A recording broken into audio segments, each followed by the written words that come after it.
Terima kasih Anda masih bersama kami dalam Sapa Indonesia Pagi. Saudara, kebakaran besar yang melanda salah satu apartemen di Hong Kong menewaskan 2 warga negara Indonesia dan 2 lainnya luka-luka. Juru bicara Kementerian Luar Negeri menyatakan seluruh WNI yang menjadi korban kebakaran apartemen di Hong Kong berstatus sebagai pekerja migran di sektor domestik. KJRI Hong Kong kini berkoordinasi dengan otoritas setempat untuk pendampingan WNI terdampak.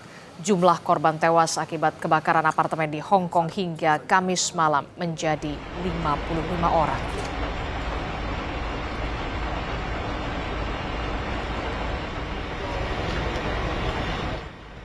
Dua orang WNI dinyatakan meninggal dunia dan 2 orang lainnya mengalami luka-luka. Semua korban merupakan pekerja migran Indonesia sektor domestik. KJRI Hong Kong terus berkoordinasi dengan otoritas setempat serta pihak-pihak terkait lainnya untuk memantau perkembangan situasi dan memberikan pendampingan lanjutan kepada WNI yang terdampak, termasuk penyediaan tempat singgah sementara dan logistik pada gedung KJRI Hong Kong. Dalam visual udara menampilkan kondisi terbaru pasca kebakaran hebat di kompleks apartemen Tai Po, Hong Kong. Bangunan hunian tinggi hangus menghitam, rangka jendela meleleh dan banyak bambu yang patah menggantung di sisi gedung. Kobaran api masih terlihat di beberapa unit, sementara petugas pemadam terus memadamkan api. Sampai Kamis dini hari, tercatat 83 orang tewas dan 279 hilang.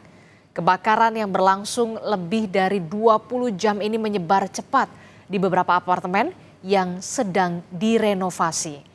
Polisi Hong Kong menangkap 3 orang termasuk 2 direktur perusahaan konstruksi terkait dugaan kelalaian yang menyebabkan kematian. Pemerintah setempat membentuk tim investigasi khusus untuk menyelidiki insiden ini.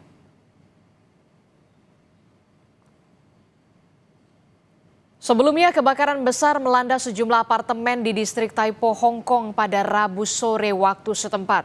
Dari visual udara, api masih menyala dan asap tebal terlihat membumbung dari deretan hunian bertingkat ini. Api dan asap menyelimuti kawasan hunian bertingkat.